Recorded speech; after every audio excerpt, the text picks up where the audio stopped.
Good morning, Paleo Keepers, and welcome back to Prehistoric Kingdom. This is my zoo, which I've decided I'm going to continue with, and whilst we wait for more dinosaurs to get added, and I actually came up with a name.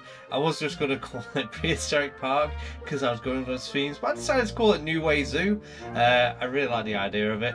It's a little bit of play on the word Luwe, on the name Luwe, Luwe. So yeah, I just call it Luwe Zoo. And I'm quite happy with that name. Eventually I will make a sign to go near the entrance, but as you can see right now, I am making a enclosure on this lake. It is going to be for the Spinosaurus. I thought it was going to be too big to have like a single group, so I decided to split it in half and have it into two different enclosures for one group, and then let's just say it's a bachelor male in the other enclosure.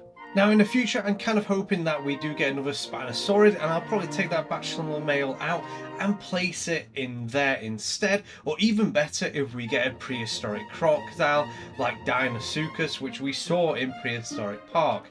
So that'd be kind of cool, and definitely what I'm saving it for. So I am adding a few things off the workshop. I say two things: one that we already added last week as the separator for the water, and then this Onchoperitis, I always struggle with the name, toy. This one's by Assassin Spino, and I feel like this was really fitting for the Spinosaurus enclosure, considering this is one of the food items it would have actually had.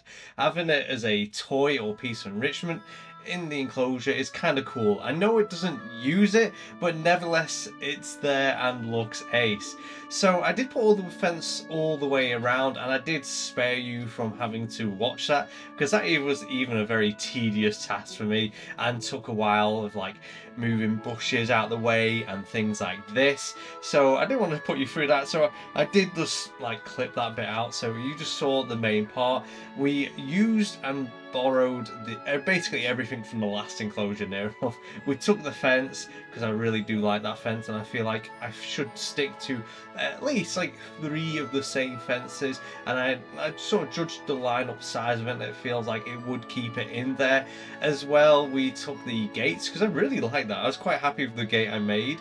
Only noticing afterwards I didn't put any handles on those gates, so something I'll probably come round next to when I'm back on the game on Newa Park, I will actually place handles on the gates so the keepers have a way of opening and closing them.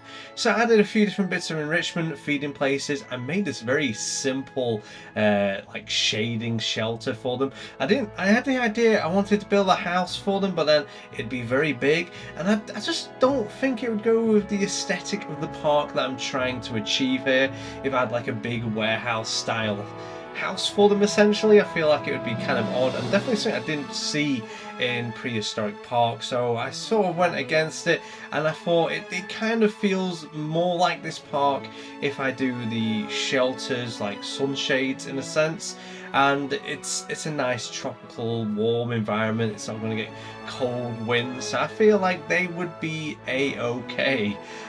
So yeah, I did opt against it.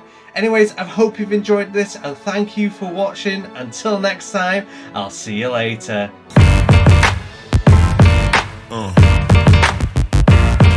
Yeah.